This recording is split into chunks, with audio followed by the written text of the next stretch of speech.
Good morning, everyone. Bom dia, buenos dias, bonjour. For us here in Brazil, if you are not in Brazil, you're in part of the world, good evening, good afternoon.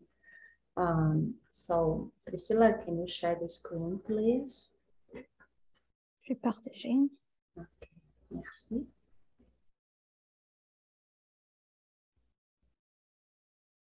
C'est bon? Is that okay? Okay, c'est bon. I hope everyone can understand me and listen well. I'm going to start with the presentation. It's a very short introduction of the webinar, considering the thematic we have chosen for this first webinar, this pilot one. As Benoit said, we hope we can have some feedback from you guys, considering the format and the idea of having more frequent events from our association, the International Association on Work in Agriculture. So we are going to talk, considering the thematic of the webinar, about work and employment within the transformations in value chains and food systems. What has research told us so far? It's going to be me. I'm a professor at the State University of Maringá, and Priscilla Malansky, who will introduce herself in a while. Next one, please. So when we talk about value chains or food systems transformations, which is one of my field research for some years already, we talk about new forms of productions, technologies, logistics, labor process, organizational relations, and networks. So that's what we discuss when we discuss these transformations of value chains and food systems all over the world. When we consider the mechanisms and strategies for such transformations, we can consider, for example, the search for new markets, and we are talking about value adding, the changes in network structures, and we can talk about even changing positions in the network, and new governance and organizational forms. Please see the next one. So we are talking about value chain and food systems. And we have, of course, we have different elements when it comes to theory and approach when we consider the two aspects, the two ideas, value chains or food systems. But there are connections between those two ideas, and literature already brings connections between the concepts of value chain and food systems. Anyway, we are talking about actors, linkages, sequences of activities, value adding, intersection of different elements, and also considering broader aspects, as we can see, we'll be able to see when we have the other presentations, such as food nutrition, food security and nutrition, health, sustainability, and so on. So we are talking about the intersection between food chain and systems, and work and employment issues, such as when we go to literature, we find, for example, labor productivity, decent work, high quality jobs, family farming, work organization, and others. The idea is that when we consider mechanisms and strategies for value chain upgrading or value chain and food systems transformations, we need to consider how that impact and how that depend on work and employment issues, such as those presented here in this figure. Next one, Priscilla, please. So just to give some insights from Paraná State, again, part of some research we have conducted here, but not really well structured yet, but are just ideas that brought us to organize this webinar and listen from experts in the thematic, how it works. So when we consider a family-based dairy farmer going into the production of artisanal cheese, we need to consider from the value chain transformations perspective, we are talking about value adding through differentiation. We are talking about vertical integration towards downstream stages of the value chain, for example, processing and distribution. We are talking about access to new markets and different markets and probably multi-channel strategies. We are talking about changes in value chain design and governance. And how would that decision depend and impact work and employment issues? For example, that could change the workload and work organization to accomplish new tasks, different combinations of family and non-family work, including higher labor, for example, including discussions on gendered labor, and also bringing into discussion family succession. It could imply job qualification for the new tasks, and even including sales and contact to final consumers, and also other aspects like social satisfaction and other social issues. Next one, Priscilla. The same thing when we talk about another value chain when it comes to coffee, for example. And a coffee farmer decides to upgrade to specialty coffee and round and ground coffee to final consumers. We are talking about value adding, again, through differentiation and high quality products, access to new markets, multi-channel strategies, local final market, but also global value chains. If we think about selling green coffee to export, and we are talking about changes in value chain design and governance. And how will that change labor and work issues? Workload and work organization to accomplish new tasks. Again, labor productivity, different combinations of family and non-family work, gendered work. And here in Paraná, we have examples of women in coffee producing coffee, even for exports, or round and ground coffee to final consumers.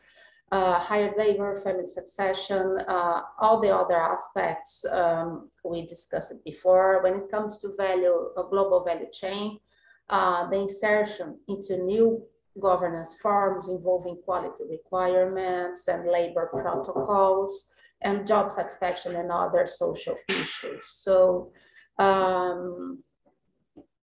next one, please.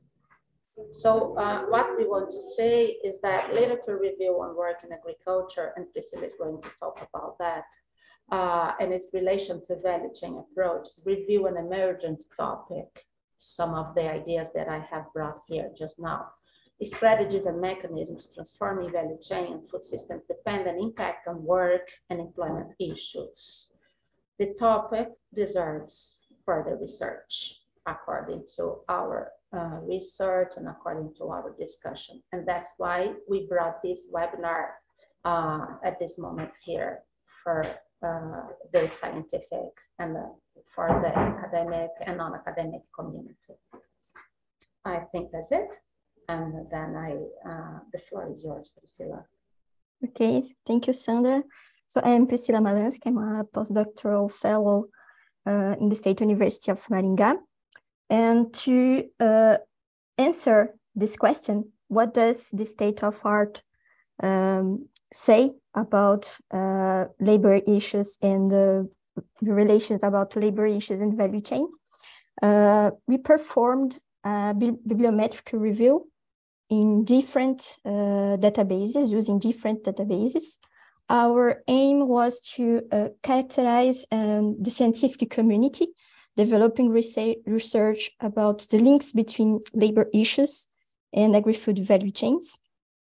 In this presentation, I will focus on some results related to the main topics, the main research domains linking labor issues in agri-food value chains. So I would like to invite you to read these papers to see all the results in detail. So to perform the bibliometric review, we used 3 bibliographical databases: Scopus, Web of Science, mainly the car collection, and the database of Cielo. So we choose these three databases, donc Scopus and Web of Science, because they are largely known by the scientists. They indexed journals from different disciplines, but they have different profiles. Scopus indexed or better covers social science, for example, while Web of Science better covers engineering and agricultural science. Despite their huge covering, these two databases do not cover very well articles for other languages, like Portuguese and Spanish. That's why we decided to investigate the Cielo Web of Science that indexed journals, publications from journals from Latin America and Caribbean countries. So we used all the time available in the three databases according to when the analyses were performed. We used a query, quite similar query to explore, to investigate the databases. The query is composed by two keyword groups, one related to labor and the other one related to value chain. And then we proceeded to we read the title, abstract, and keywords that allow us to exclude all the off-topic articles related to non-agricultural sector or non-food production. Finally, we select more than 200 articles per database. And then to improve our keyword analysis, we proceed to the normalization of keywords, authors' keywords, according to these three criteria presented here. And then that allow us to perform a network analysis, counting more than 800 keywords in every database. Here you can see the keyword map of the three databases. So you can see that we have, in general, one topic that is central here, and the other topics that are related to this central topic. For the purpose of this webinar, I will present only the common research domains between these three databases and one specific topic from Cielo. So the three common research domains are labor governance in global agri-food value chains through standards, employment in agri-food value chains in impacts on socioeconomic conditions of rural territories, and gendered labor issues in agri-food value chains. And for the first research domain, labor governance in global agri-food value chains through standards, the analysis is focused on how value chain agents coordinate labor issues within the value chain.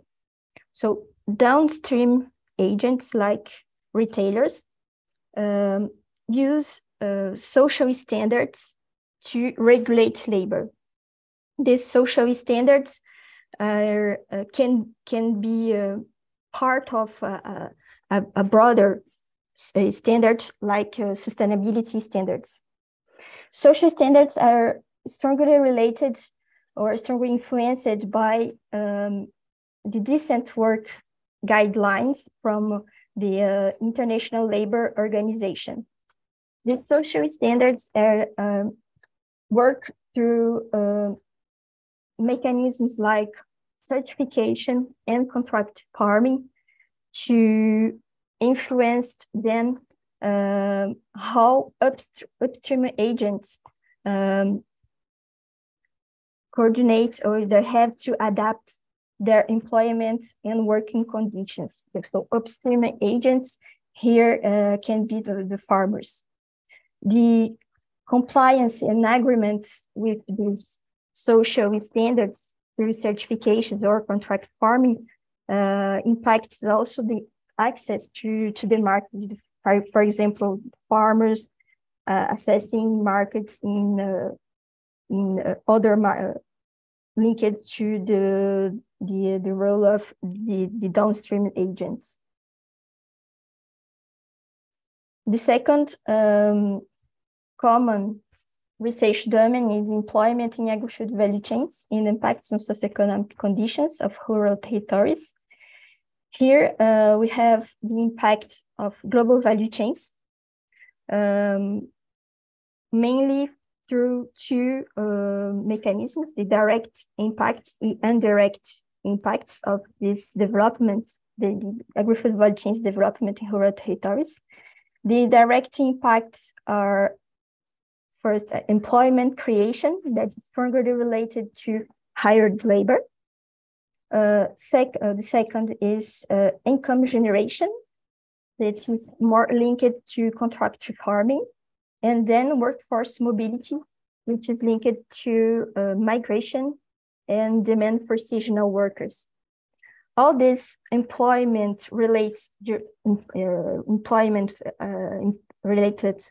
impacts are linked to the indirect impacts of agri-food value chain development in rural territories, which are the poverty level of these territories, vulnerability, socioeconomic vulnerability, and livelihood food security. And then gendered labor issues in agri-food value chains. So the analysis of the labor of women and men changing according to the position in the value chain. Regarding input suppliers, we identified the studies that focus on women access to assets like land, agricultural inputs, and funding. Mostly of cases were related to limitations to this limited access to these assets. Regarding production, the studies analysis is more focused on social division of labor, focus on the men and women work embedded on productive and reproductive activities. Regarding marketing, we have the studies also related to the limitations of women, access of women to the markets due to cultural constraints and social division of labor, and benefits of women inclusion in agri-food value chains. That's a transversal topic. And finally, the specific topic from Latin America and Caribbean countries. We identified that the asymmetric power relations in employment relationship, which is strongly related to three elements: racism, migration, and gender. So regarding racism, we identified two situations. The first, white employers in hosting countries and non-white Latino employees. And second, non-Indigenous people and indigenous farmers or workers. And then regarding migration, the studies are related to employment conditions and labor market dynamics related to legal and illegal migration. And gender, which is related to social division of labor, and again, the barriers of women to work in agri-food value chains. So the asymmetric power relations, according to these three perspectives and the overlapping between them, improve the precarious, increase the precarious employment and working conditions. 3 minutes. So the message that take away is that interactions between upstream and downstream chain agents have impacted and being impacted by labor issues in agri-food value chains. The standards for labor governance is a core subject over the past 20 years. And then the impact of labor governance goes beyond value chain economic concerns. As we see, each goes to decent work, gender, precarity, and asymmetric power relations. So thank you.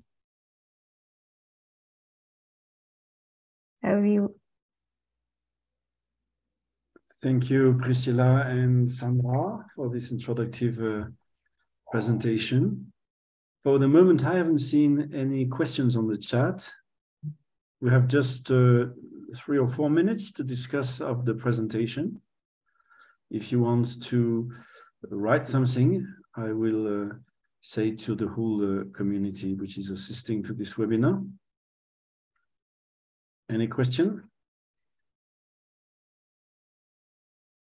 Everything is clear?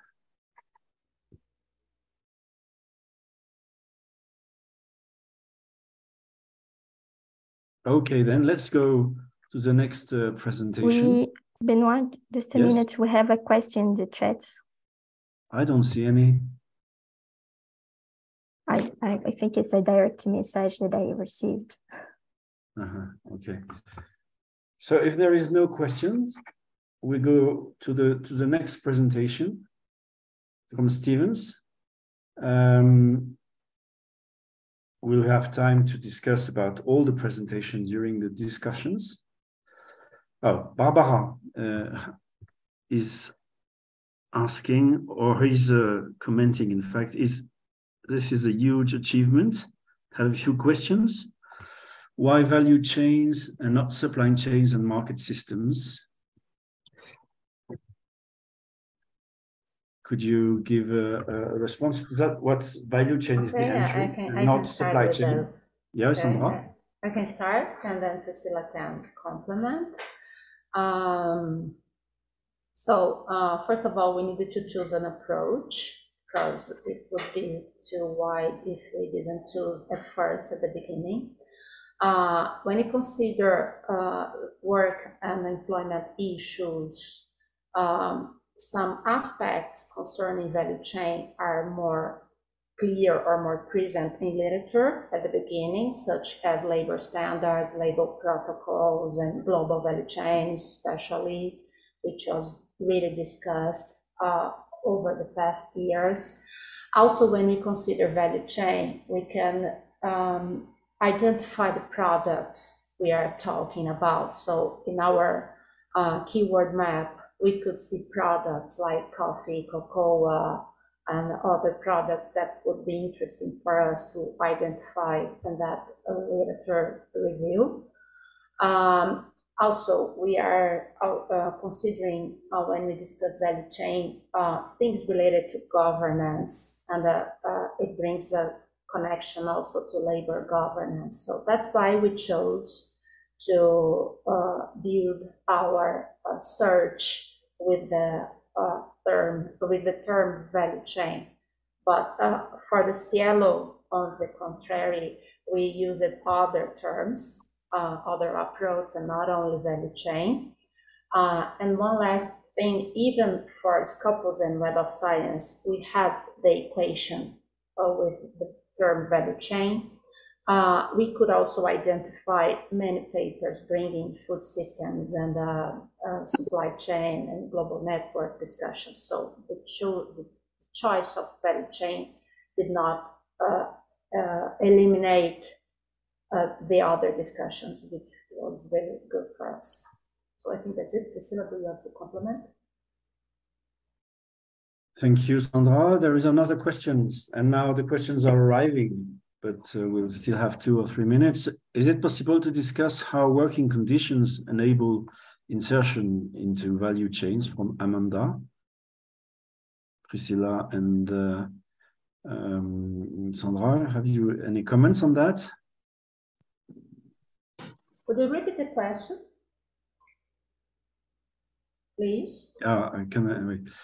Is it possible to discuss how working conditions enable insertions into value chain? I think we'll have some of those discussions with the other speakers, but we could say, for example, that when you're talking about fair trade or when you're talking about global chains, working conditions are an important aspect to access markets and to access the final consumer. So that would be one example. I don't know if Priscilla wants to complement my answer. I think that's it. Labor conditions are regulated by, for example, by standards, and these standards are sometimes important to have access to markets. So I think labor conditions is a condition to access to entry into some value chains. Thank you. We'll stop now. There are other questions, in fact, notably on the definition of value chains and the difference between value chains and agri-food systems, and also on the methods in the bibliometric analysis, are methodologies details or not. But I think we have no time to consider the reply to this question. So we keep the questions, and in any case, we can go back to these questions during the general discussions. And I open the floor to Steven Zazima now from the Laval University of Quebec for his presentation. What I understand is that you have to write to somebody from the host to ask the question on the chat. The next person who will be in charge of analyzing the chat following the Steven's presentation is Priscilla Malonsky. So you will have to ask her the questions through the chat. Stevens, the floor is yours.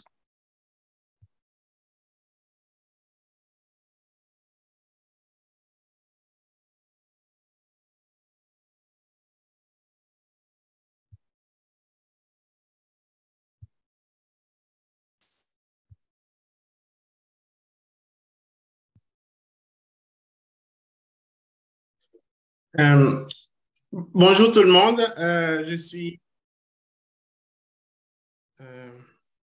un moment, je pense que je dois désactiver Steven, ça marche bien. Hein? Ça marche très bien. Non, ouais. J'avais activé l'interprétation. Il faut désactiver l'interprétation pour être tranquille. Oui. Ouais.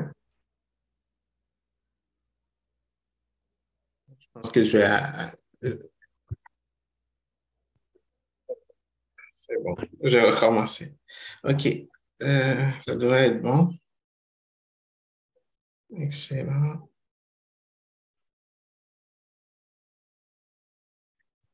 Parfait.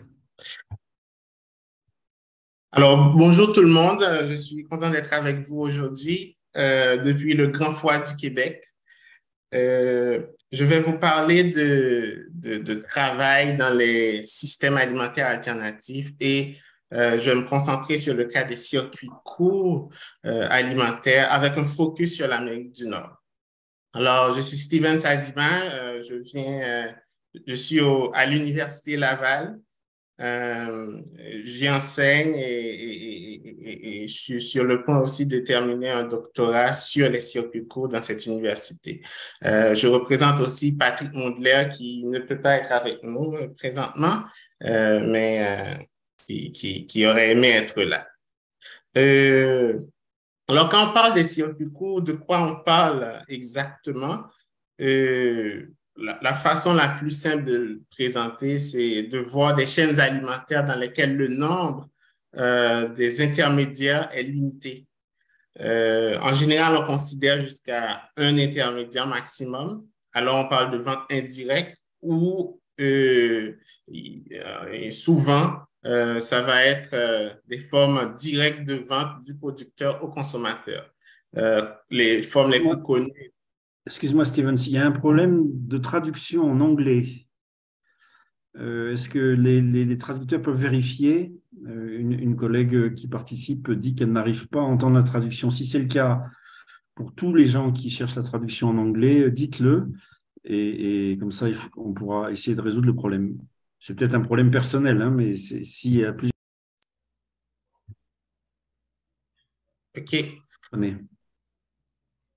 Donc, en fait, il semble y avoir un peu de mélange entre traduction anglais, portugais. Ce ne soit pas le bon canal pour que les gens attendent. Peut-être qu'il faut tester les canaux. Voilà. Désolé, Stevens. OK.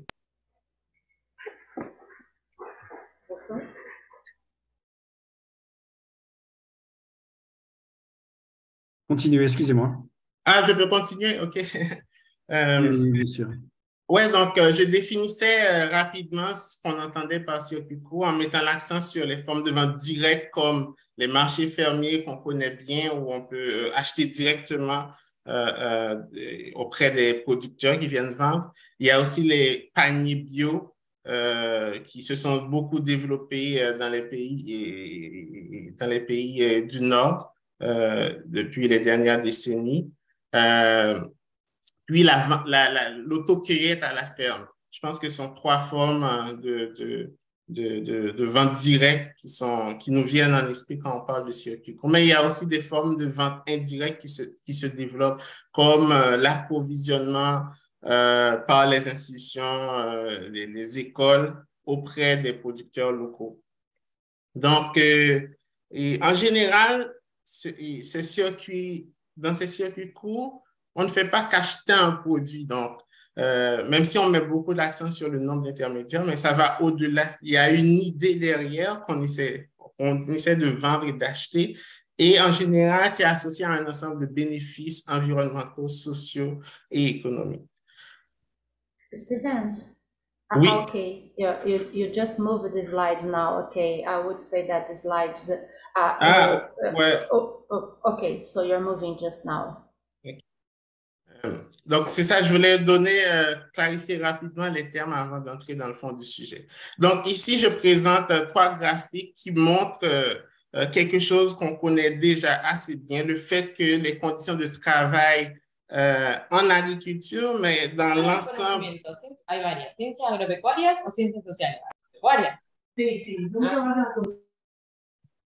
OK.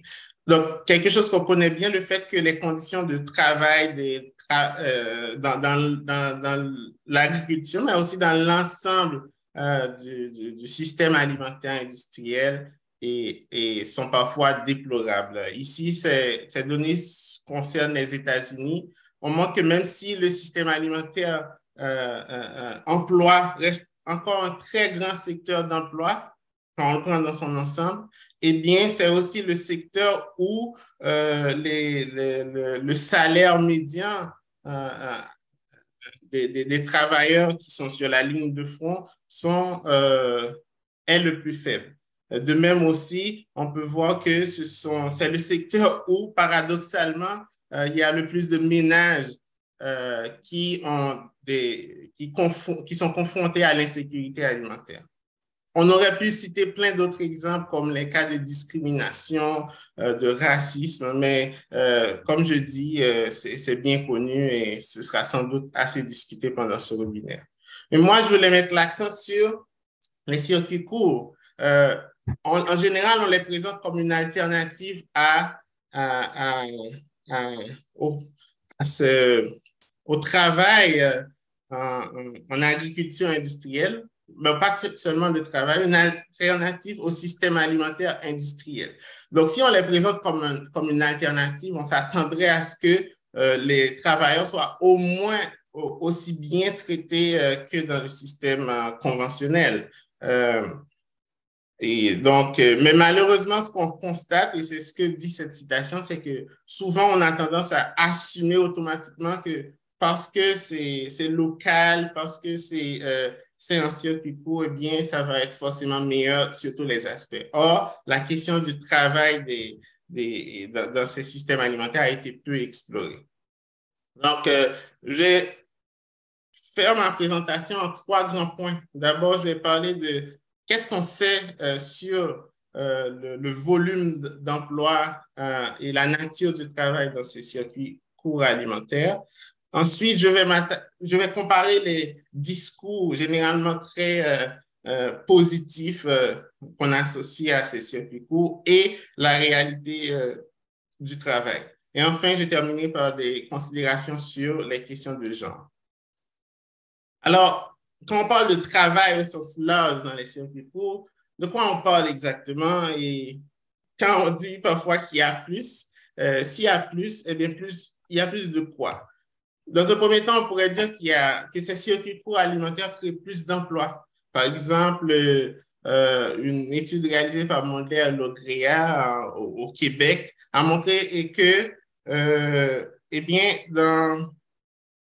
dans ces circuits courts alimentaires, chaque ferme, en moyenne, génère 4 emplois à temps plein, comparé à la moyenne québécoise en agriculture qui est de 2,47. Donc, c'est dire que c'est intensif en travail et c'est quelque chose qui est assez bien connu et documenté.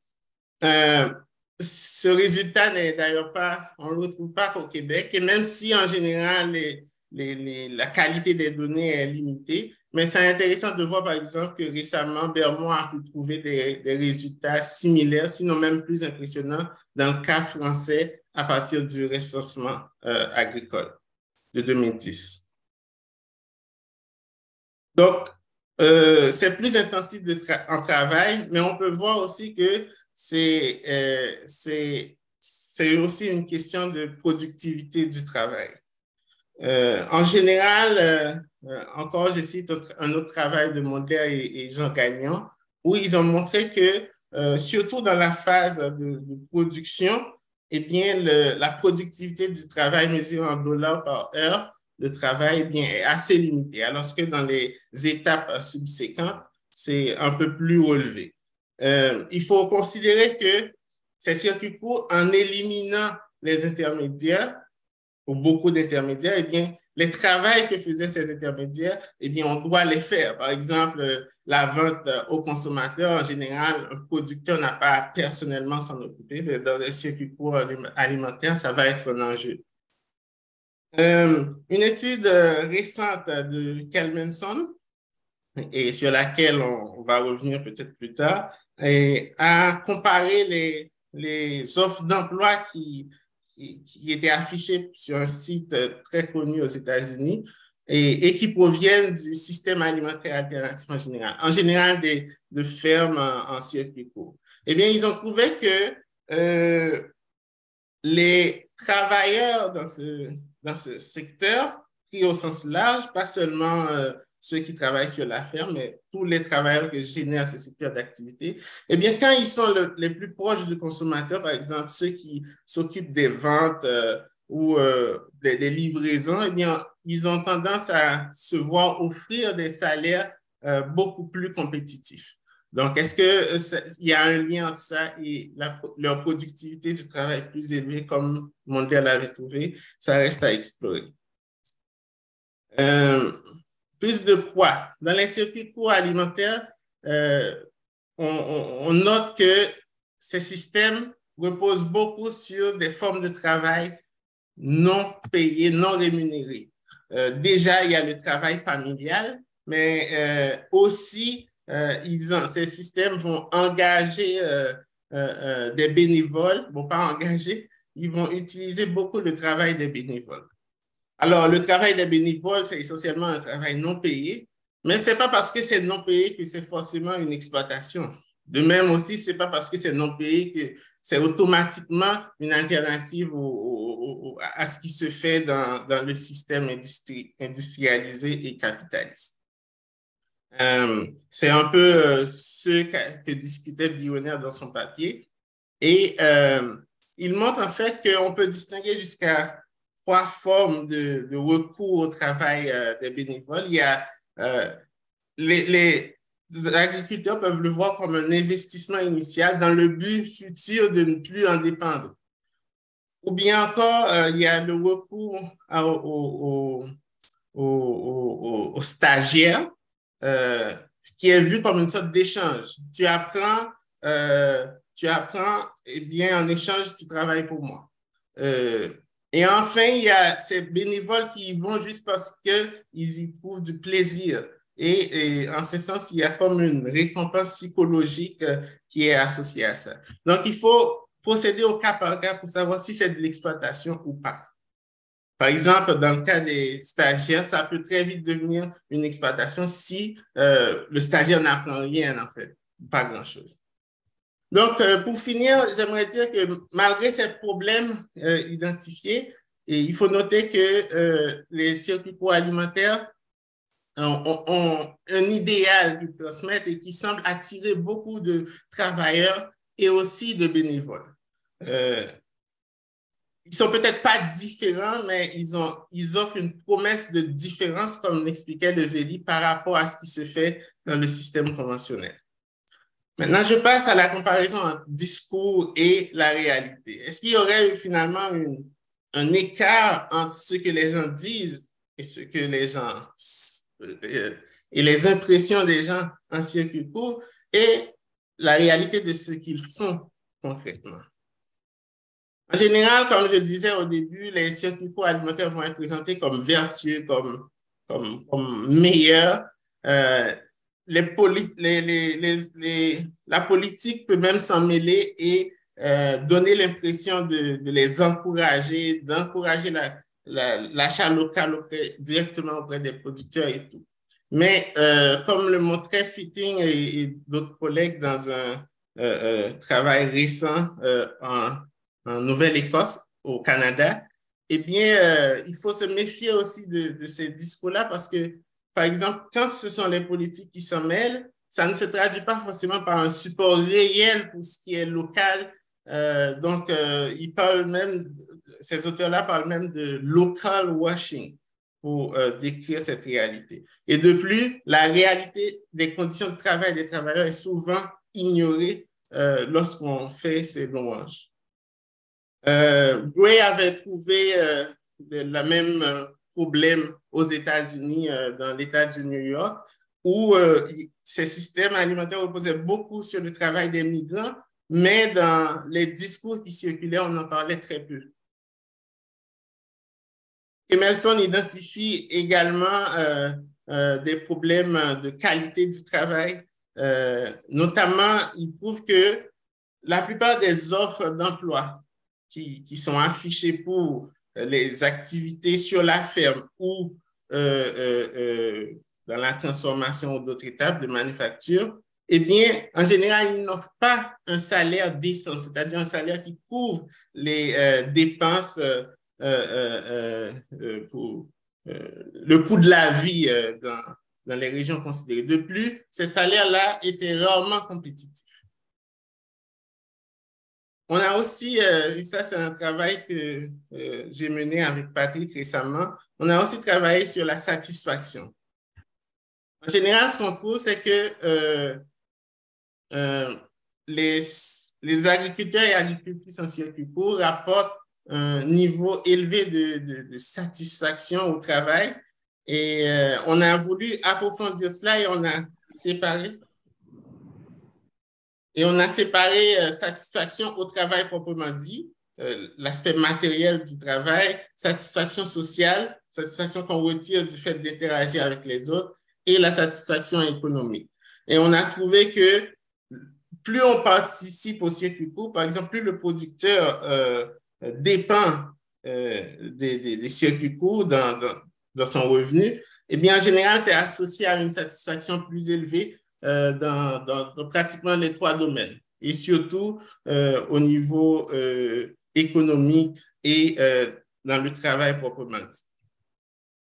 Donc, on a des agriculteurs qui nous semblent heureux de ce point de vue, mais en même temps, beaucoup de travaux rapportent qu'ils se sentent dépassés par tout ce qu'il y a à faire, et d'autant qu'ils ne sentent pas forcément que le salaire, que leur revenu compense l'effort supplémentaire à faire, et d'autant aussi que les intermédiaires étant éliminés, il y a beaucoup plus de travail à faire.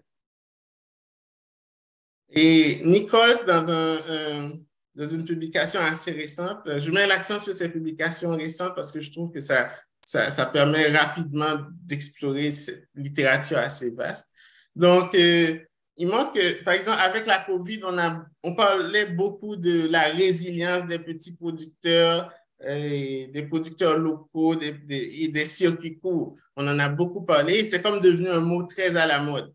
Et il met en garde contre ce discours qui circule parce que selon ces auteurs, eh bien, ça a tendance à masquer le fait que ces producteurs vont parfois jusqu'à s'exploiter eux-mêmes. On parle d'auto-exploitation en sacrifiant, par exemple, leur propre revenu, en ne se rémunérant pas juste pour pouvoir participer à cette mouvance. Une forme emblématique des circuits courts est sans doute les paniers bio, dans lesquels il est possible de s'abonner à l'avance avant même le début de la saison et de payer le producteur. Et c'est une forme solidaire parce que comme ça, on soutient les producteurs dès le début et on leur procure un fonds de roulement. Et ensuite, le producteur pourra régulièrement envoyer une part de sa production aux consommateurs abonnés. Mais on comprend que c'est une prise de risque pour le consommateur parce que si, par exemple, cette année-là, la production est mauvaise, bien, il risque de se retrouver avec moins de produits. Eh bien, malgré les promesses de cette forme solidaire de circuit court, Paul a récemment montré dans une étude aux États-Unis, mais ça reprend finalement des travaux précédents en France sur les AMAP et tout, eh bien, il a montré que la capacité même des ASC, des paniers bio, à vraiment offrir des conditions de travail décentes aux agriculteurs et un revenu décent aux agriculteurs, eh bien, est très limitée. Donc, finalement, est-ce que tout cet écart entre les beaux discours et la précarité des travailleurs, et quand je parle de travailleurs, c'est vraiment au sens là, j'ai à la fois les producteurs en tant que tels et les personnes qu'ils engagent, eh bien, est-ce que cette précarité n'est pas finalement alliée, quelque chose qu'il faut lier à la faible productivité dans les circuits courts? Ça peut être vu comme quelque chose d'intéressant. Par exemple, Mondler, dans leur papier, montrait que ça contribuait au développement local, le fait de générer autant d'emplois, mais on comprend aussi que ça vient avec des difficultés pour les agriculteurs. Et il y a des implications aussi en termes de politique publique.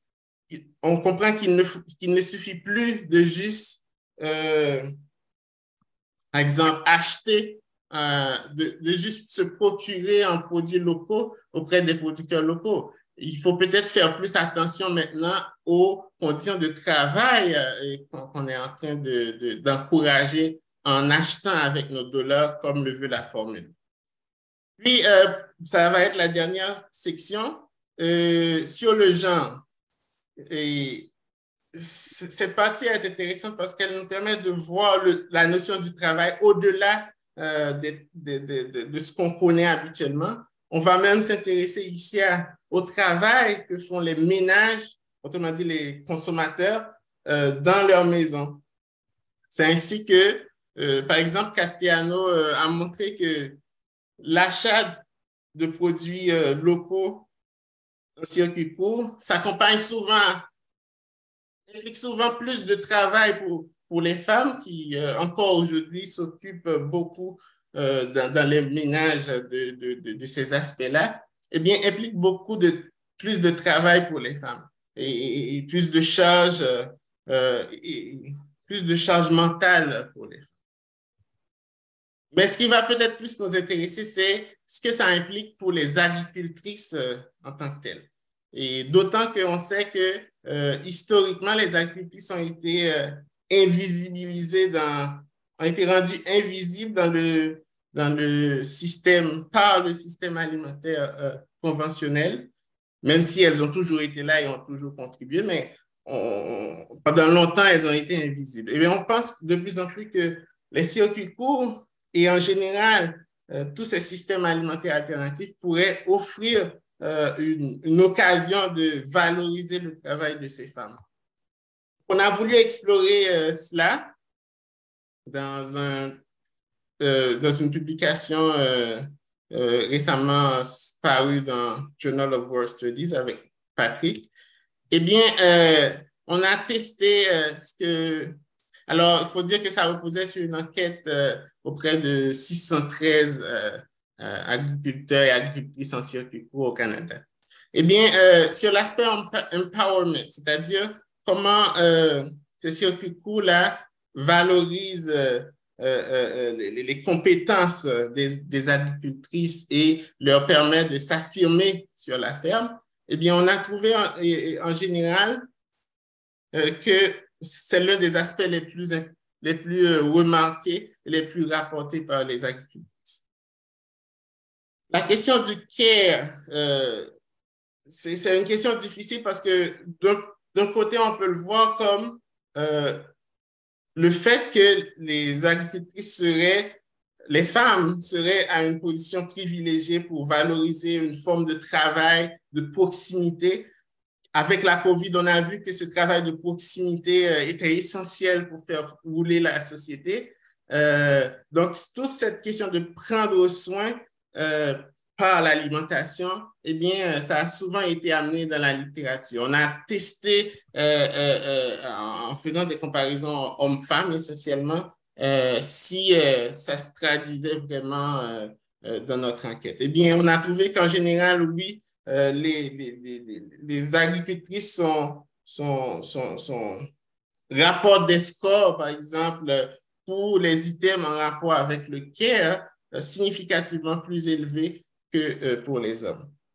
Mais en même temps, il faut faire attention pour ne pas essentialiser la question. 2 minutes. OK, donc je termine.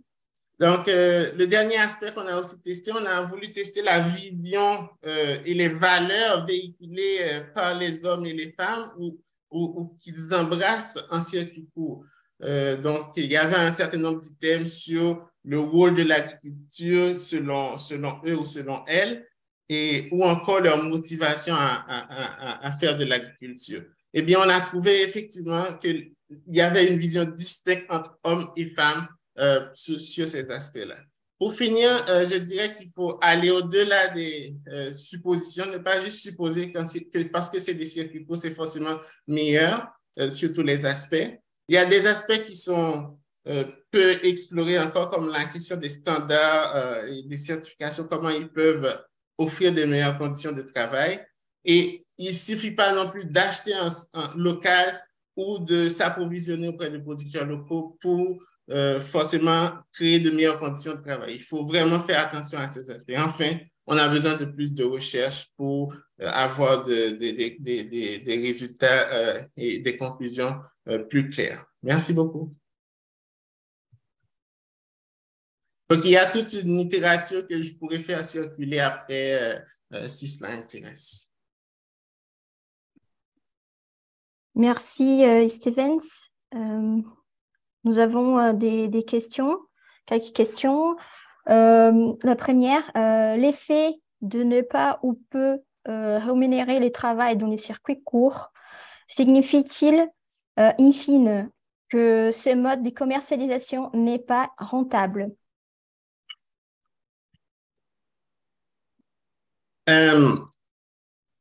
C'est une question intéressante. On pourrait, par exemple, se dire que le fait que les circuits courts reposent autant sur du travail non rémunéré, le travail des bénévoles, on pourrait se dire, par exemple, que sans ce travail-là, est-ce qu'il serait rentable?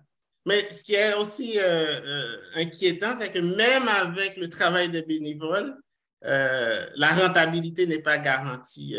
Il y a beaucoup de producteurs, surtout au début, qui ont beaucoup de mal à s'en sortir.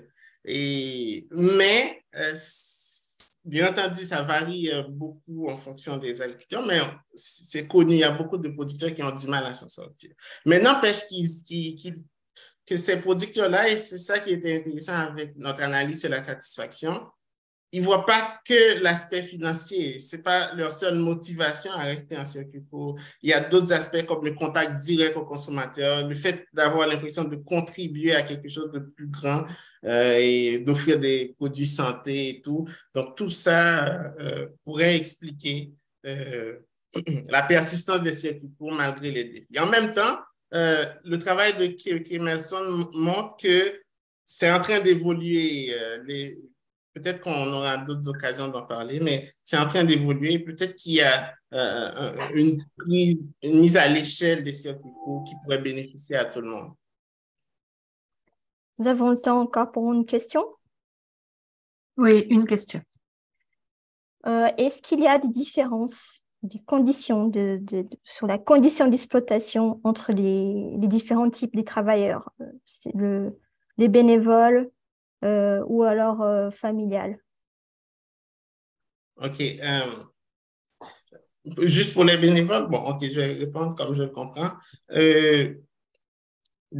Alors, il faut dire que la question des conditions de travail en tant que telles des travailleurs est encore peu explorée en circuit court. C'est assez parcellaire ce qu'on a. J'ai essayé de faire une synthèse, mais c'est assez parcellaire. Mais sinon, oui, on pourrait déjà distinguer l'agriculteur lui-même on a beaucoup étudié la question de l'auto-exploitation des agriculteurs. Puis, il y a les bénévoles et ensuite, il y a le travail salarié. Donc, ce sont trois réalités assez différentes, je dirais, mais pour lesquelles on manque encore de données.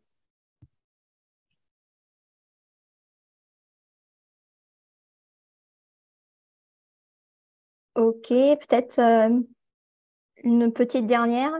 Les paiements des paniers avant la saison, ça veut dire prise des risques ou ça veut dire socialisation volontaire de risques? Je ne sais pas ce que la personne entend par socialisation volontaire des risques, mais oui, c'est une prise de risque pour le consommateur. Et c'est socialisé aussi dans le sens où on est vraiment dans une relation sociale qui permet ce genre de rapport.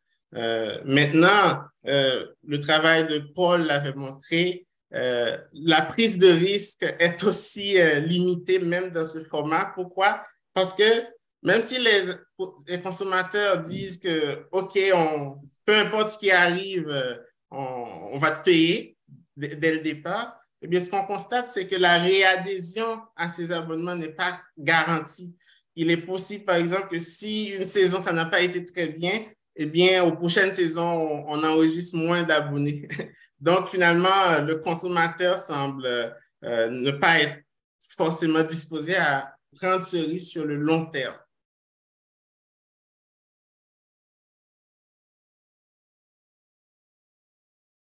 OK. Je crois qu'il faut passer à la présentation suivante. Tu introduis, Priscilla? OK, next presentation. Just a minute. Thank you, Stevens, for your presentation. Merci. Very much, Stevens, for your presentation. And now it's time for the Nicola Jenkins presentation, the adoption of a skills ecosystem approach to transition South Africa's food system to one which is just and resilient. Nicolas, the floor is yours. And for all of you, if you had questions, just send them to Priscilla Malonsky for the next presentation. Thank you. Priscilla. Nicolas. Thank you very much. Can you see my presentation? Yes. Okay, great. Thank you. And thank you very much for this opportunity. It's really interesting listening to the previous two, which was really also looking at the world of work.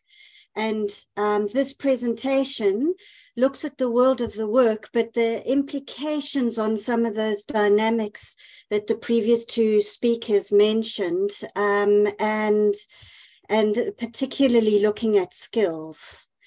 So this particular piece of work is set in South Africa. It's where we're based at the University of Witwatersrand. Some of you might know it as Wits University. It's in Johannesburg. And it is situated in the Center for Researching Education and Labor, which tends to focus more on adult learning. And we've got a real interest in sustainability and just transitioning, particularly in South Africa. So it's situated in that. And basically, our premise is that for South Africa's food system, which is very complex and broken, to transition to one that's just, resilient, and sustainable, it requires the appropriate jobs, knowledge, and skills to do so. So all those people in the world of work that have been spoken about in the previous two. This is funded by our National Research Foundation, with WITS, with the University of Zululand and Rhodes University. And we've got 5 postgraduate students undertaking their master's and PhD to basically support the theoretical and methodological work around this topic.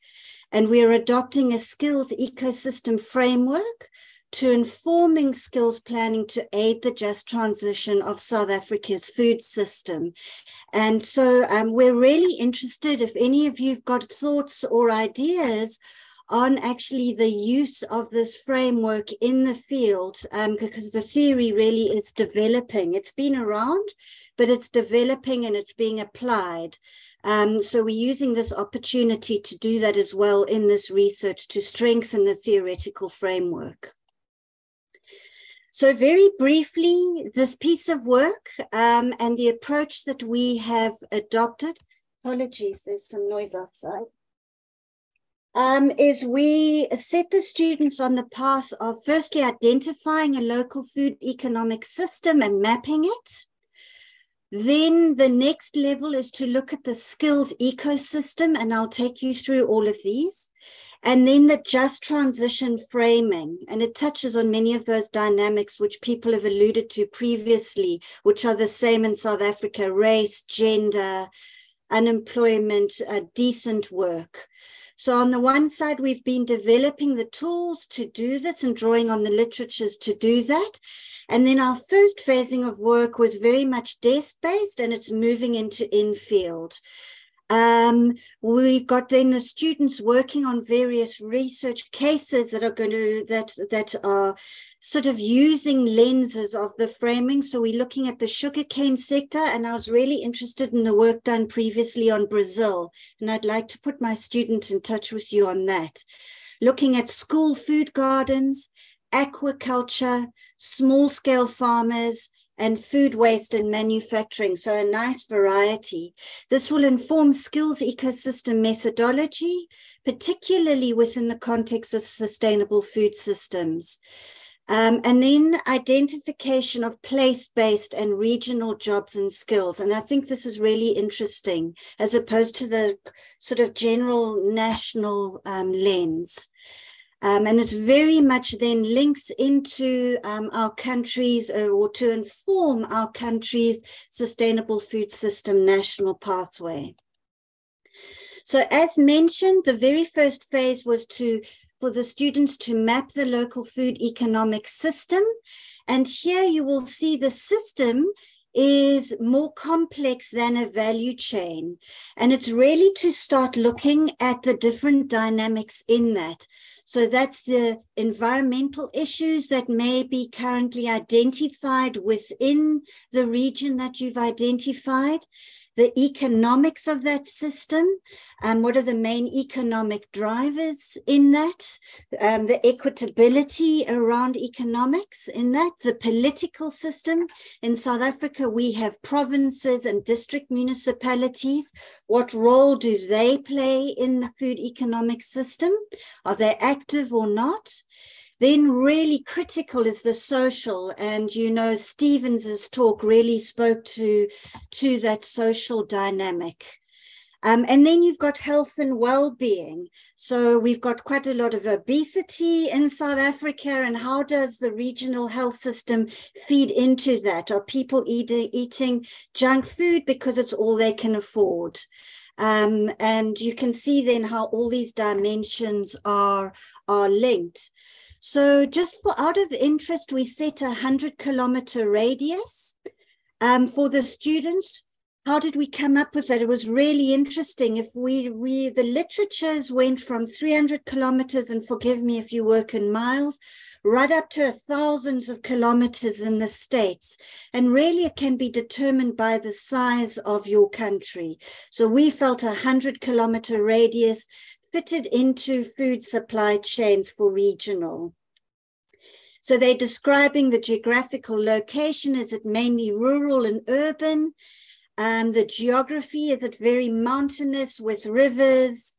And any other key issues pertinent to that. So the level of poverty, is it drought, suffers from drought? So it was really trying to get a sense of that economic system to locate the place, and that place that's going to become the base for mapping those skills and understanding what are the big main issues and the connectivity of those that need to be transformed for the system to become sustainable.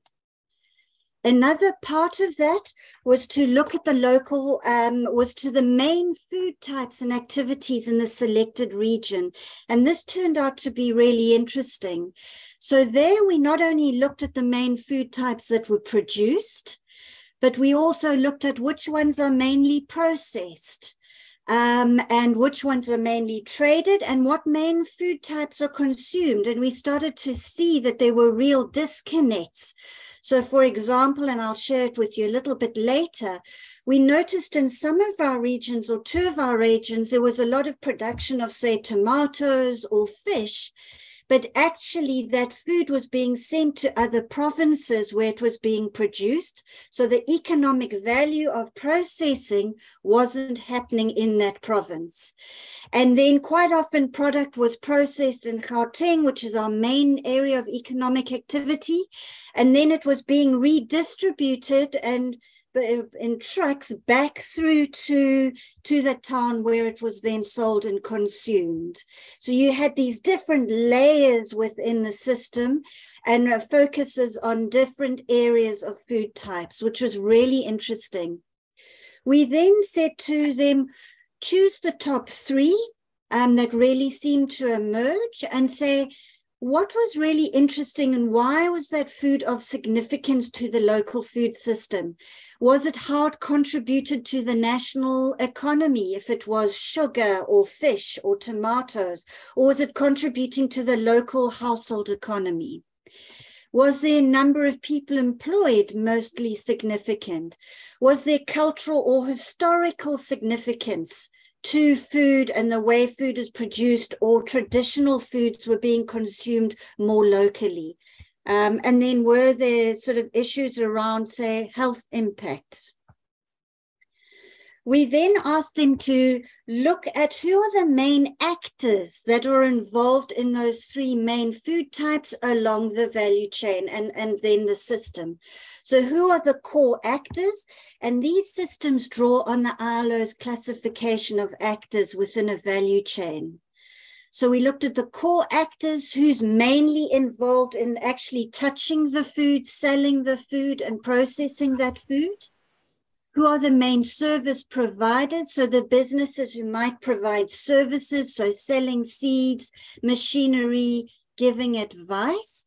And then you've got source support service providers. So those may be government departments, they may be utilities, legislation providers and policy and unions. And this is a really useful way of getting a sense of who the main actors are. We then moved into, now we developed that picture of what the local food economy looked like, is we then wanted to know where are the people working in that system? Where are they getting their skills from? Where are they developing their knowledge? Where are they learning?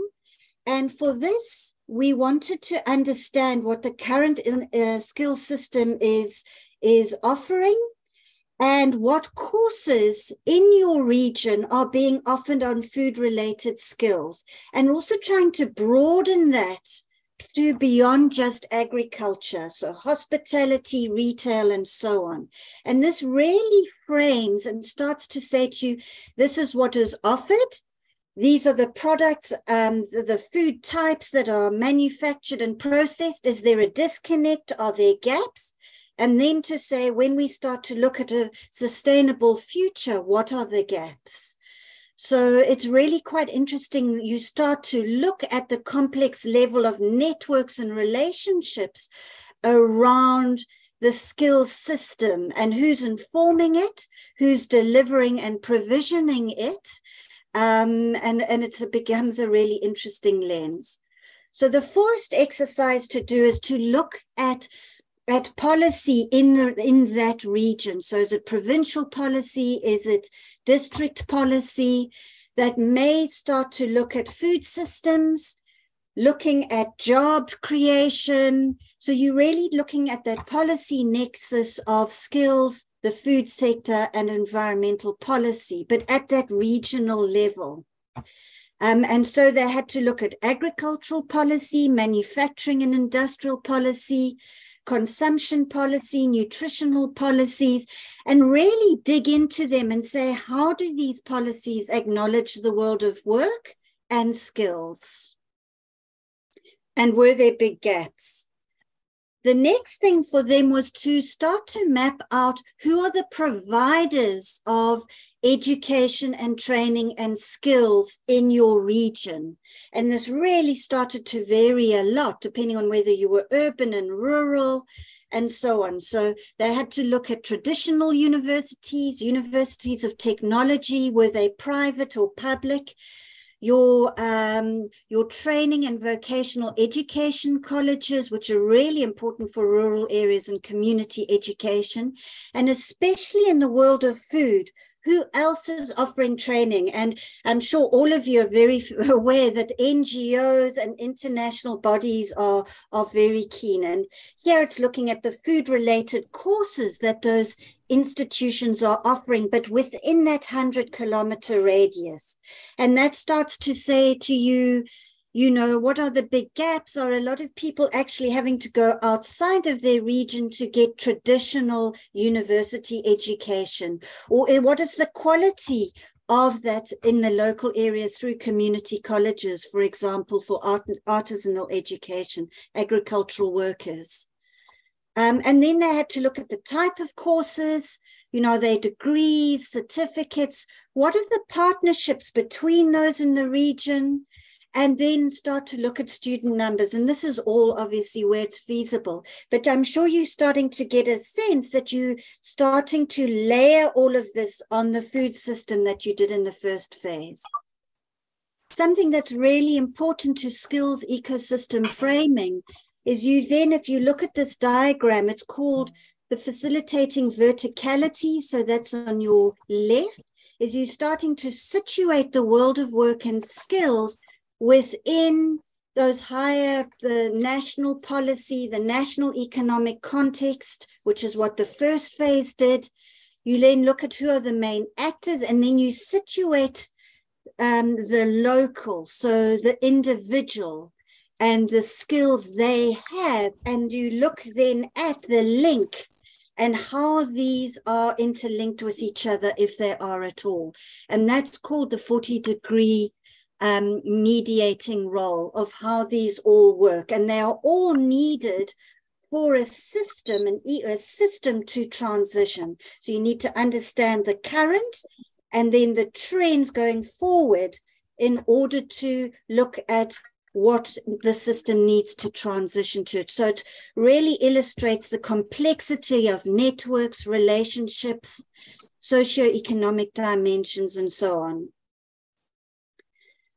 And then we asked them, so that's what we looked at, and then we moved into the just transition.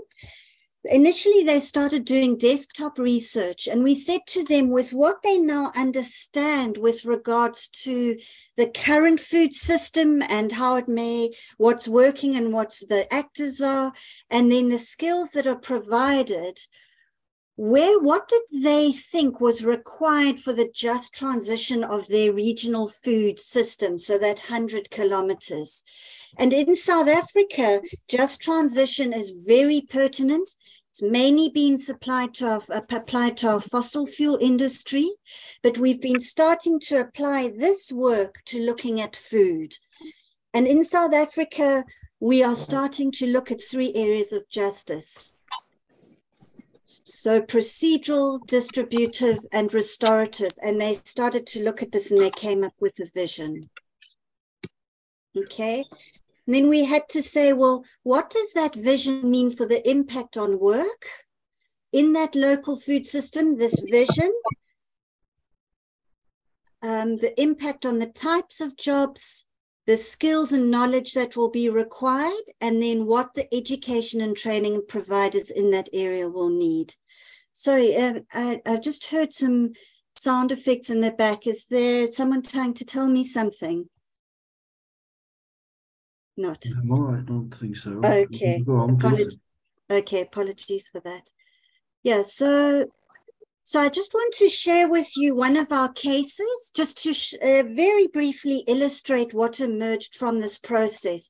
So here you can see on Google Maps, we found a program to draw a 100-kilometer radius, and the students zoomed in on that. You can see with KwaZulu-Natal, which is on the northeast province of South Africa, it covers both the ocean, and it covers very rural areas, but it's got some very big ports that are international ports. And actually, we found out that a lot of food was actually coming from other provinces through the port out to international, mainly Asia. That food was being exported. So it didn't even touch the people in that 100-kilometer radius. And the food produced in that area was not even being traded directly through. So some very interesting dynamics. 2 minutes, please. Okay. The foods that they were found there were, there was a real difference between commercial. So sugarcane was very big. Sugarcane production and exported globally, and then subtropical fruits, which were exported out of the region for processing. Then we had large subsistence rural households, which were growing a lot of vegetables and livestock. So quite different stories. Our rural case study was very different to this, and it really illustrated the difference, the use of looking at regions. This just very touches on you the kind of work they looked at. So they drew out the universities. You can see there what was offered and where, the university technology. It's a long list, very interesting piece of work and what those covered.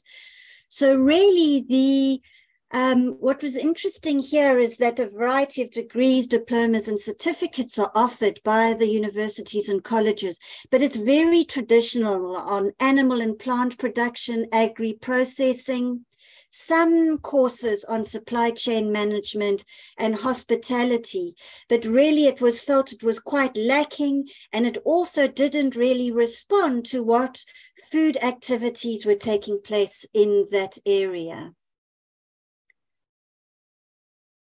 And then in terms of matching the kind of jobs that would needed be for a transition, The students came up with a number of them, and you can see how they really are, they may be different to what's current, but it's also trying to bring food processing back into the region. So you've got food packers and processors, you've got data collectors. It's trying to really enhance the ocean, and because they actually found there was very little use of the ocean. So really very interesting, and trying to enable that thinking beyond just the linear, just looking at agriculture and looking at other types of jobs, which are really all important. So just my last slide on the conclusion is, for us, it's really important to start moving beyond an expanded value or a value chain and looking at the system, which is kind of in essence an expanded value chain, looking at the beneficiaries and the wider actor groups and activities in that. And therefore you start to unpack the complexity. Local regional analysis illustrates place-based uniqueness in crops, foods processed and consumed, whether it's rural and urban. And you can start to extrapolate these regional unique areas of uniqueness to form a national picture, which in our case will inform a national sustainable food system pathway. Skills ecosystem analysis recognizes the network of skills provisioning, and it's a shift away from training the individual to capacitating the network or place to transition. And then a just transition lens really is helpful because it starts to ensure that you are looking at financial equitability, environmental restoration, and social dimensions, which cover a lot of the issues that were covered in the previous conversations or presentations. So thank you very much. Thank you, Dr. Nicola Jenkins. There is no questions in the chat. We have just one question that arrived. Just arrived. Okay. The skills ecosystem mapping seems to rely on formal training provision. Can it also incorporate informal and in-workplace skills development? And how may this have altered your findings? Yes. No, you're quite right. And forgive me the joy of trying to present in 20 minutes.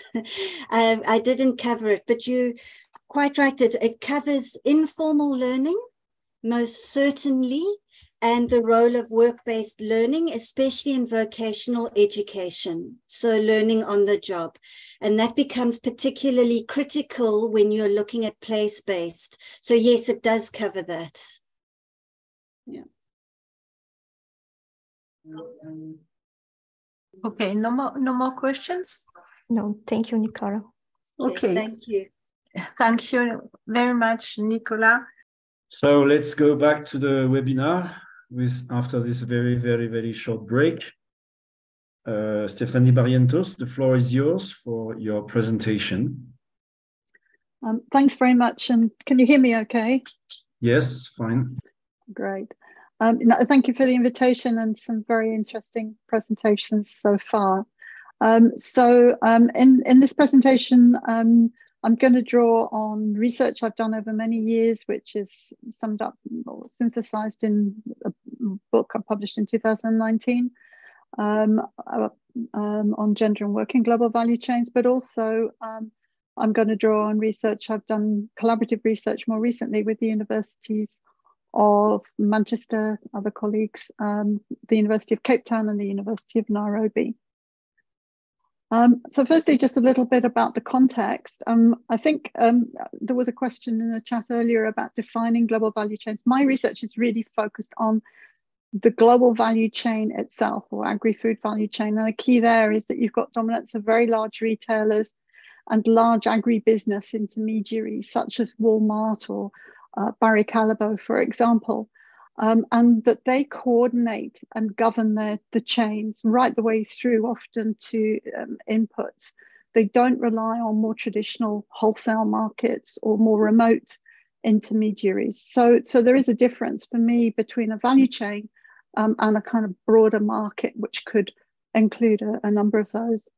A key issue in value chains has been this issue of what's called the purchasing practices of these large retailers and multinationals and multinational agri-food companies, particularly the pressure that they put on to suppliers in terms of delivery and cost. And for the big companies, a key issue there is that they want to capture as much of the value, be it through the retail, through the processing, as they can, and that downward pressure on the price they pay and the delivery times, etc., means that the suppliers get squeezed in terms of the value they're able to capture. But at the same time, the retailers and agri-food companies want quality, and they've become very strict in relation to the standards that suppliers have to apply. And often it's the suppliers, the growers, the farmers, the processors, etc., who have to pay for the implementation of those standards. And this is a big challenge for them. But looking at this issue of fairer trade, and this is fairer, I'm using fairer trade, so not any particular mark, although I will talk about some of the marks in a minute. A big issue in terms of the unfairness, if you like, of trade in global value chains has been that, or a product of it, has been that for suppliers, for growers, farmers, etc., often workers provide the only buffer against these kind of buyer pressures that they're able to control in any way themselves. And often they do this by hiring a lot of casual labor. Smallholders are often used, and women particularly are concentrated in this kind of more seasonal, casual smallholder labor that holds up quite very profitable value chains at the other end, at the retail and the agri-business end. And that means that there's been a kind of consequence of that is that you often have very poor labor standards, especially in agri-food, and especially at the more invisible ends, if you like, small-scale farming and casual labor. And over many years, there have been numerous civil society, NGO and trade union campaigns over poor labor conditions. And increasingly, often they've focused on gender. And I've got an example there, Oxfam's Behind the Brands, in 2013, where they named and shamed and ranked companies according to a number of criteria, including gender and the extent to which they addressed gender issues in their supply chains. And this has certainly put pressure on to the big companies to make changes. Just before I go on, there are two core kind of sets of principles that companies often use or increasingly use. Firstly is the ILO Decent Work Programme. And the ILO defines decent work as employment rights, social dialogue, and social protection. And in that includes gender equality, conventions on gender equality, equal remuneration, etc.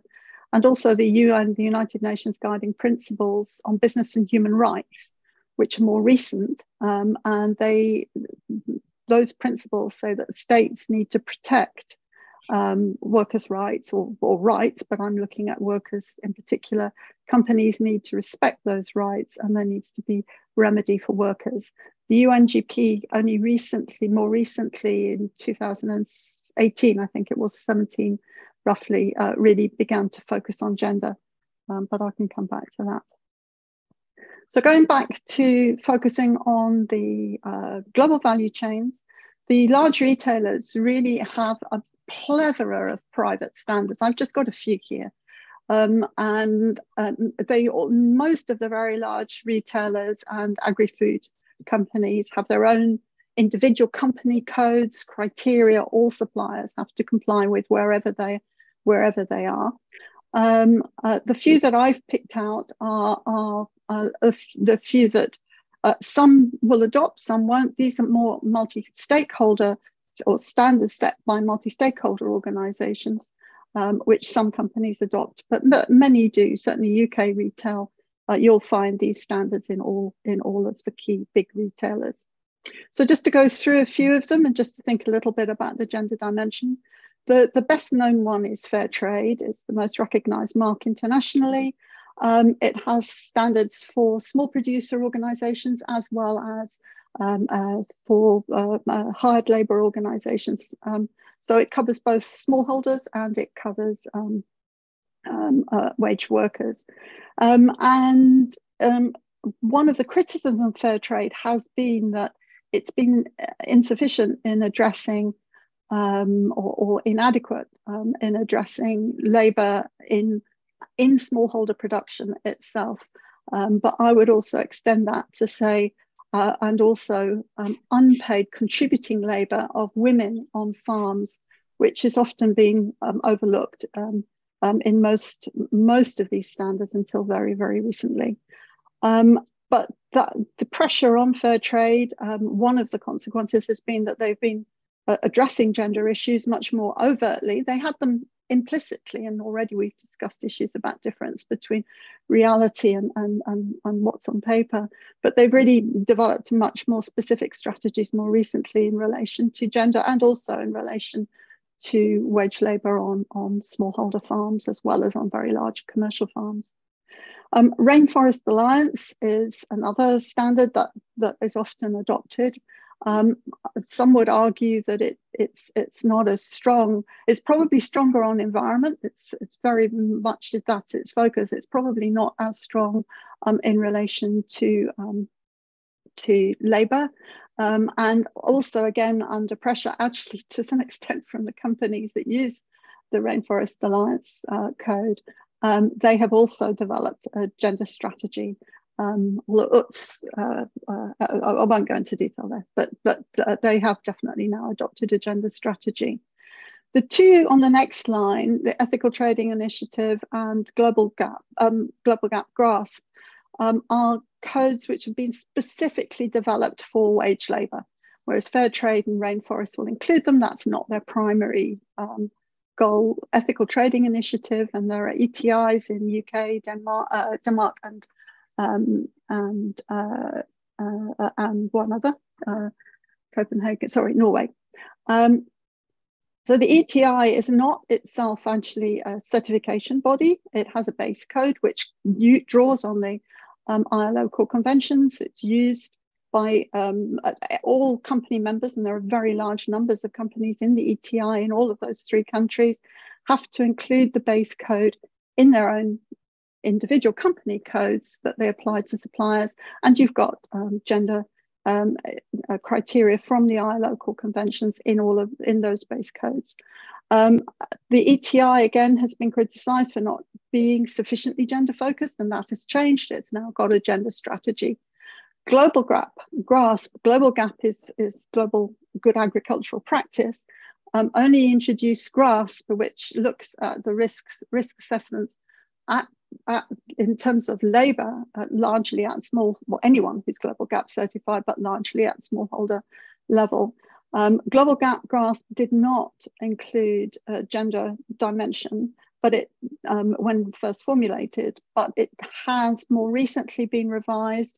It is incorporating now the ILO and UNGP criteria, and I would imagine, but I haven't been able to double check, but I would be fairly sure gender therefore is now going to play a bigger role in GRASP, and I certainly think it should, especially given women not only often work as casual labour at smallholder level, but also, as I said, a large number of women workers contributing family labour, which up until now has really not been recognised sufficiently. So it's not wanting to change. Just a minute. There it goes. So that's a kind of broad context, and the research I did certainly up until around 2015-16 was really focused in on global value chain sourcing in the global north, from both within the global north, we've heard about that to some extent already, but also from within the global south. But the context of global value chains is really changing very rapidly. What we've seen over recent years is the rise of South-South trade, especially since the 2008 financial crisis. So whereas previously the dominance of flows was of trade from global south to global north, increasingly it is between countries within the global south. So that's a changing context. Another changing context is the rise of regional and domestic value chains within Africa, Asia, and Latin America. So no longer is it simply companies like Walmart and Barry Callebaut who are dominating and coordinating their supply chains, but also you've got retailers such as, just as an example, ShopRite in South Africa is a South African company, but it also operates, has stores across a number of countries in sub-Saharan Africa. So you're getting these kind of shifts. The question is, do these, these developing or in these expanding rather domestic and regional value chains, do private social standards apply in the same way as they do in global value chains? And the answer from the research so far is mixed. So yes, some retailers, I mean, if you take one example, Woolworths in South Africa, again with stores across sub-Saharan Africa, they apply virtually all the same standards as say Tesco or Marks and Spencer's in the UK. But most of the retailers that we looked at, and this is work with UCT and University of Nairobi, most of the retailers we looked at, we found effectively rely on domestic legislation. That is really what, and they assume their suppliers in relation to labour, they might have private standards in relation to food quality and traceability, but in relation to labour, they just tend to rely on domestic legislation, which in many countries is good. But we also did find that that often in sourcing countries, production for global value chains overlaps with production for the domestic supermarkets. And in that case, effectively, the global standards apply. So therefore, a lot of suppliers supplying domestic supermarkets do apply private standards. And there are a few that even have of the kind of sustainable social and sustainability standards, such as Fair Trade Africa, which is used in South Africa and applies in South Africa and Kenya, and in India, Trustee is a standard in the tea sector that applies to Indian tea sold within India. But these private standards are relatively few. They're a bit more diverse. The reality is that it's labour legislation that really matters. So that raises the question then, what are the implications for workers and particularly for gender issue? And just before I go to that, one thing I should have said previously about private standards is a lot of the monitoring of private standards is done through social audits. And social audits have been found to be quite good in relation to assessing what we call measurable standards, such as whether or not minimum wages are being paid, documented issues, minimum wages, hours, health and safety. But they are very poor at addressing enabling what we call enabling rights, particularly issues such as gender discrimination and freedom of association, the right of workers to join trade unions. So I missed that earlier, but so that's important to say. But the key in these developing regional and domestic value chains, as I said, is that actually the reliance is much more increasingly on domestic legislation. So that raises the question then of what is actually going on at national level. And it was very interesting hearing the South Africa presentation. My focus is largely in Africa and Asia in terms of research, and that gives you some of kind of sort of a flavour of some of the shifts and changes focus within South Africa. An example I'm going to use is a contrasting example. It's Kenya horticulture and Kenya fruit and veg, and the domestic value chain in Kenya. I haven't got time to go into too much detail. There is on the University of Manchester website, Shifting South program. If you look at that, there's lots of publications from many of my colleagues and collaborators. But just in brief, there's been a big retail transformation within Kenya particularly over the last 5 to 10 years. Kenya had always had its own supermarkets, such as Nakumatt. Nakumatt went in decline and finally closed down. And you've had the move of other supermarkets, international supermarkets, into Kenya the bigger one being Carrefour. ShopRite also moved into Kenya, but didn't stay for very long. It then withdrew. So big retail transformation going on. And also an expansion of domestic supermarkets. There are many others within Kenya, and these are supermarkets that source directly from suppliers, particularly of fresh fruit and veg within Kenya.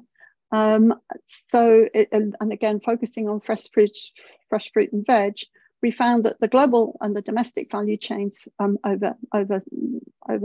interconnected. So the first two of those pictures show, first one is Kenyan veg that's also exported, being sold in Kenyan supermarkets. The second one is South African apples being sold in Dutoy, one of the largest global exporters of apples out of South Africa, also being sold in Kenya. So all of these meet the kind of standards that are applied or in global value chains. But what we also found is that both the GVCs and the DVCs intersect with local, more traditional markets, wet markets, wholesale markets, etc. And at the bottom is a picture of Dutoy apples being sold in a wet market in Nairobi, just to give you a kind of visual. Now, the context matters when you're wanting to understand the extent to which private standards apply in these value chains. L'application des standards dans les chaînes de valeur, surtout quand on n'a pas l'opération globale. C'est pour ça que nous avons cette intersection. Nous voyons au Kenya que le contexte local est très critique. Ils ont fait une constitution en 2010 pour améliorer les droits de travail et surtout en termes d'égalité des genres, avec ce qu'on appelait la règle de 2 tiers, de sorte qu'aucun genre peut avoir plus de 2 tiers. Alors, s'il y a deux tiers d'hommes, il faut avoir 1 tiers de femmes. Mais ils ont aussi adopté au Kenya le principe des Nations Unies de 2016 comme part de ce système. Alors, un grand changement qui se passe ici au niveau de la Constitution, mais aussi et surtout beaucoup de changements. As a result of 2 crises that kind of came together. Firstly, around 2000, I can't remember exactly which year, around 2012 to 2016, there was what they call the MRL crisis. And they effectively, what happened was that global exports were increasingly found in the EU to have excess minimal residue levels. And the EU then started to clamp down on exports of fruit and veg from Kenya. But at the same time, you had rising cancer rates domestically within Kenya, which were being attributed in part to excessive use of chemicals. And that led the combination led the Kenyan government to introduce specifically a value chain regulation, a regulation specific to the fruit and vegetable value chain, which is called KS 1758. That was introduced in 2009. And if you read it, it's essentially a synopsis of Global GAP, ETI, and Rainforest Alliance. So the question is, what's the implications of that for workers? For workers and smallholders. And I should say it's a bit too early to say. It was introduced 2019. The COVID hit beginning of 2020. Effectively, rollout was suspended. Where they focus so far is the application to the domestic supermarkets traceability and actual product standards, things fruit and veg they can test that they take from the supermarket. But the aim is to roll it out to wage workers and smallholders, particularly including women in the future. I'll come back to that in a second, what the implications of that is, but it's still early. But just before I finish, just a few wrapping up points. Firstly, obviously, we're living in very, very challenging times in terms of deglobalization. What we've seen are these shifting markets. When you get this domestic value chains, I think public legislation is going to make a big difference. one thing that we did find interestingly on the gender side is that that one of the things the government is insisting on is that to get certified, smallholders have to be organized into small producer organizations of one form or another. And when they are, they have to apply the 2/3 rule. In other words, women have to be a minimum of 1/3 of that organization, and they also have to be in the leadership of the organization. So we are seeing the beginnings, I think, of a change as a result of that combination of private codes, public legislation. But I would so much agree with other speakers when they said there's a gulf between policy and implementation. And I think we've got a long way to go to see what the final implications are on the ground for women workers. I'll stop there.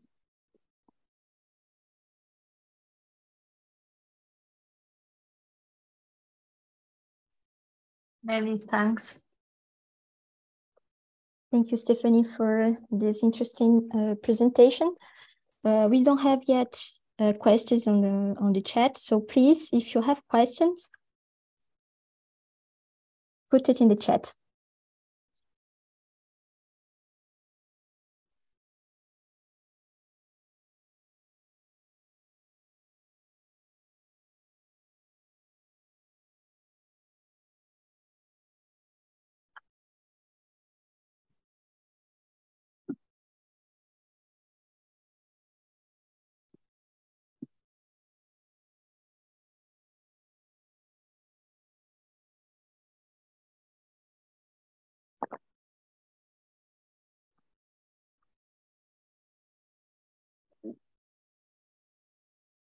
So we have a question.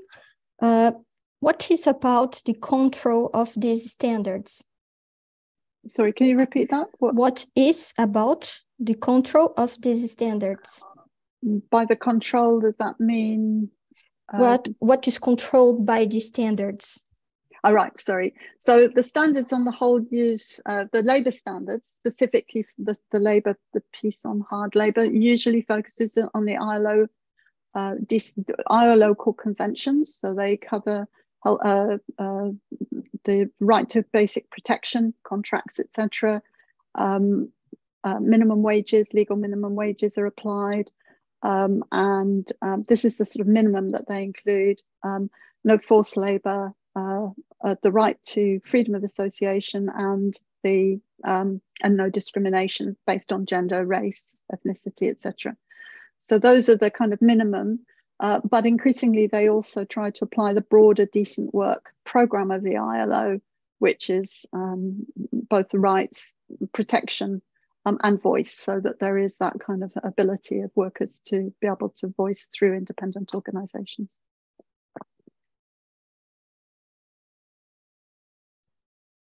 Okay, so should countries encourage their own measurement systems regarding labor? Their one measurement. One measurement system. Yeah. I think the issue of measurement is a complicated one. A lot of the labour market statistics, etc., count numbers, but even then, a lot leave out. Workers are often invisible, particularly casual, seasonal workers. If the survey is done at the wrong time of year, they just aren't picked up at all. So there's an issue with existing measurement. In terms of whether or not decent work standards are being applied, whether the rights, etc. Labour inspectors have, different countries have different labour inspectors and different criteria that they use. There is this large social audit industry that monitors private standards. So these are private social auditors who'll come and check whether a supplier is applying the Walmart code, for example. But that social audit industry, there are their moves to have a unified methodology, but there are different methodologies available. But there is a move in that industry to try and unify the methodology. So yeah, that's an issue, definitely. But I think the first thing is to apply what is meant to be happening in countries, particularly where labour legislation is relatively good. On paper, very important. Okay, so any more questions, Priscilla? No more questions? We have 4 questions, but I don't Wow. think we have time. Do we have time, Isabel, for one more question at least? No. No. No. No.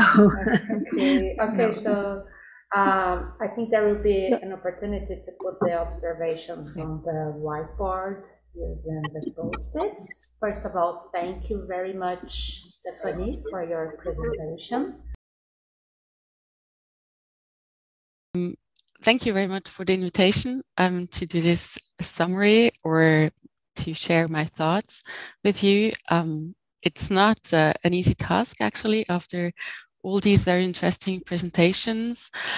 Thank you very much to the 4 or 5 speakers. And I try to organize my thoughts very briefly on a PowerPoint. I hope I haven't worked with Zoom for a long time, so I hope I can manage that.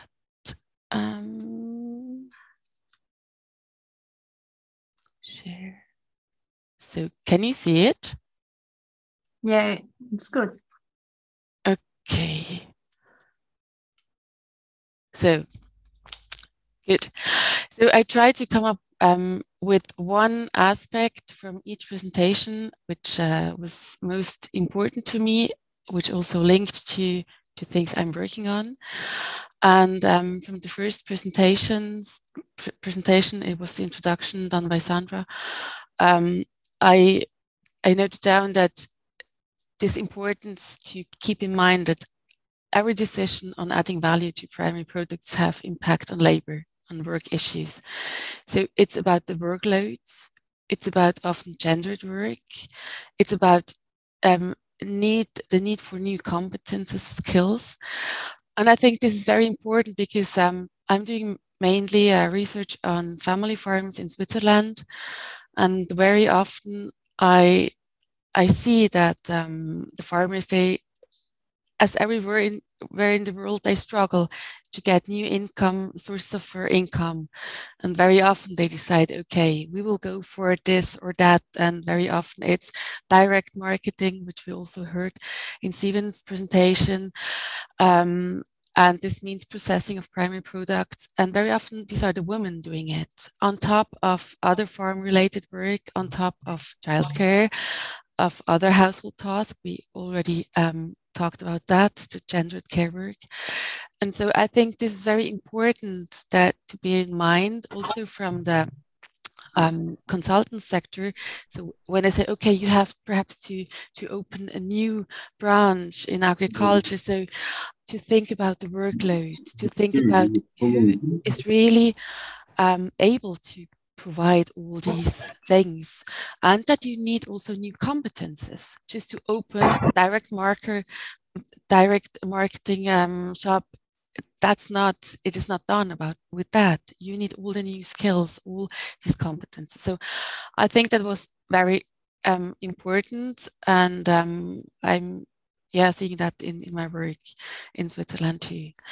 What puzzled me in the presentation, and this was Priscilla's part, that only in the Latin American Caribbean countries literature, it was mentioned this asymmetric power relations.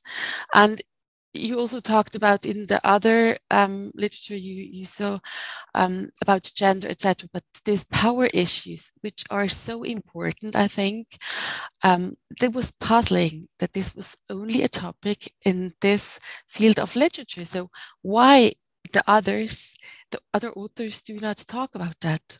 Because it's not only a topic in Latin America or in the Caribbean countries, it's everywhere. And so that was puzzling. And so perhaps that would be important to have a more detailed look into that. Who is talking about this power relations, these power issues? Because I think when we are talking about gender, racism, migration, we have to talk about power. And also when we talk about labor issues in agriculture, we have to talk about power relations too. So, sorry, that was wrong in my animation thing when I prepared it. So the second point based on Steven's presentation was that he thought that il a pensé, enfin, quand il a parlé,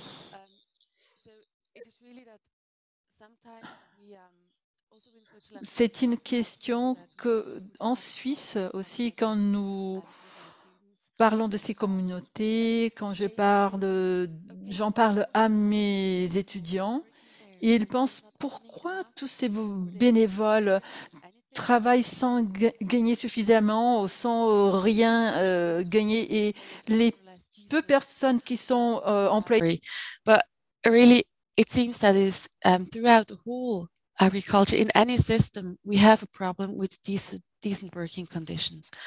And I think this is also, it was mentioned on one of the boards that the importance of decent work. Sorry, I'm at home managing childcare and work, so my son is here, he's ill. I think he's puzzled why I'm talking here in a foreign language and why other people are looking in the screen. So,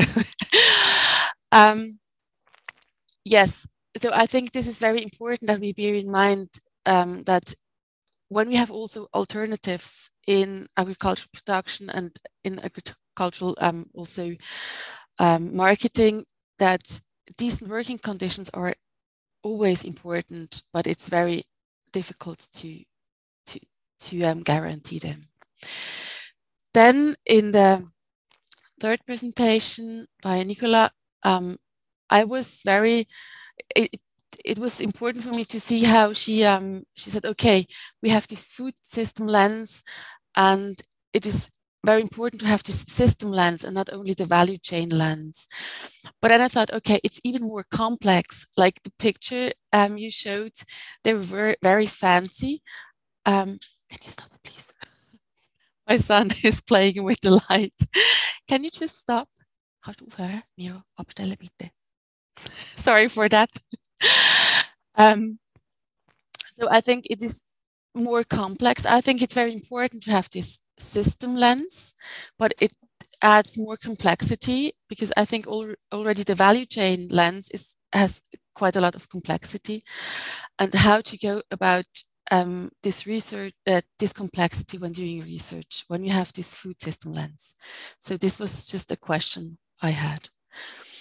Then something which struck me when Stephanie was presenting her or doing her presentation, that she said that the workers, and very often these are the casual or the women workers, they are the only buffer farmers have against the big buyers. And so this picture of, we have it like the cyclist, and you give the pressure always down to the lower level. So that was just saying, this is really a problem, and we have to there is a need for change, so that also the farmers have more possibilities to provide decent working conditions. And I just had this morning discussions with someone from the Organic Farmers Association and or the Label Association, and she really said, when we talk about decent working conditions, the farmers very often say, but our products need to have more worth. So if we don't receive enough payment for our product, so how can we pay our workers? And so I think this was also from the last presentation, but it is like a bit of summary of all the other presentations, like the decent work standards, also the ILO decent work, and also the labels, they do not sufficiently or not at all recognize the family labor, and often the female family labor, which is invisible. And we have been talking about that also after the symposium of the International Association of Working in Agriculture, this decent work topic, which is very important, but very often not enough to grasp all the forms of agriculture, and especially not the the most traditional form, the family farming. And so I think there is, from my point of view, and also from others from the IAWA, that we need more research on decent work in these forms of agriculture. So thank you very much for listening, and yeah, perhaps you have some comments on that, or also by email afterwards. Thank you. Thank you very much, Sandra. Also, at the same time, taking care of your child and doing a brilliant synthesis and of what you thought, what was important for you from the webinar. So it's now the end of our webinar. Thank you very much to the 5 keynote speakers for their presentation. Very interesting, contrasted and interesting at the same times. And thank you again, Sandra, for your final comments. Sandra Concern from Switzerland, for your final comments. Thank you for all the participants for your contributions to the discussions and the posted sessions.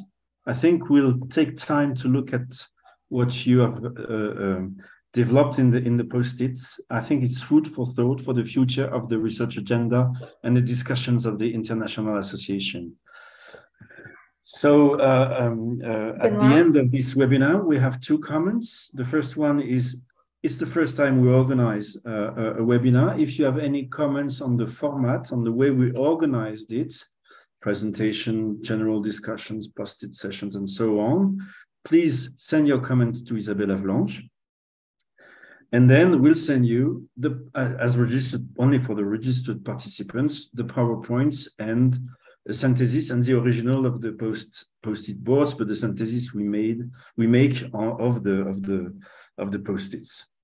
And in a few weeks, the webinar will be online for all the people who wants to look at the website, the IAWA website. So thank you very much. Thank you also, Sandra, Isabelle, Priscilla. And Sandra Schiavi, you have the last words. Yeah, I just want to make a comment. So thank you very much, Benoit, Sandra, all of you that have participated here. I just want to make a comment on that puzzling aspect, Sandra. We are not sure about the reason why, but we have some ideas. One thing that it might be more obvious is that we changed the equation and we included other terms. But to tell you the truth, that's something that we should investigate deeper. But at least my insight is exactly what brought us to use yellow as our 3rd databases, because we saw that when you consider Scopus and Web of Science, we have studies in other countries, in underdevelopment countries or developing countries. But most of those studies are conducted by people from developed countries, mainly Europe or United States. And that was something that for us from Latin America bothered. Why not look at the research that we are producing in our own place, you know, from our own reality? So maybe the difference comes from that, because from our perspective, we see different things, and we see more other social, political, historical aspects also connected to colonization and so on. So, but that's just idea. We haven't verified deeply. So I think that's it. If no one else has anything to complement, I'd like to thank again Benoit Duguay, Priscilla Malansky, Isabelle Avalanche for the organization of this webinar. As Benoit said at the beginning, we look forward to your feedback, so please feel free to send us an email about the format and everything, to give a suggestion.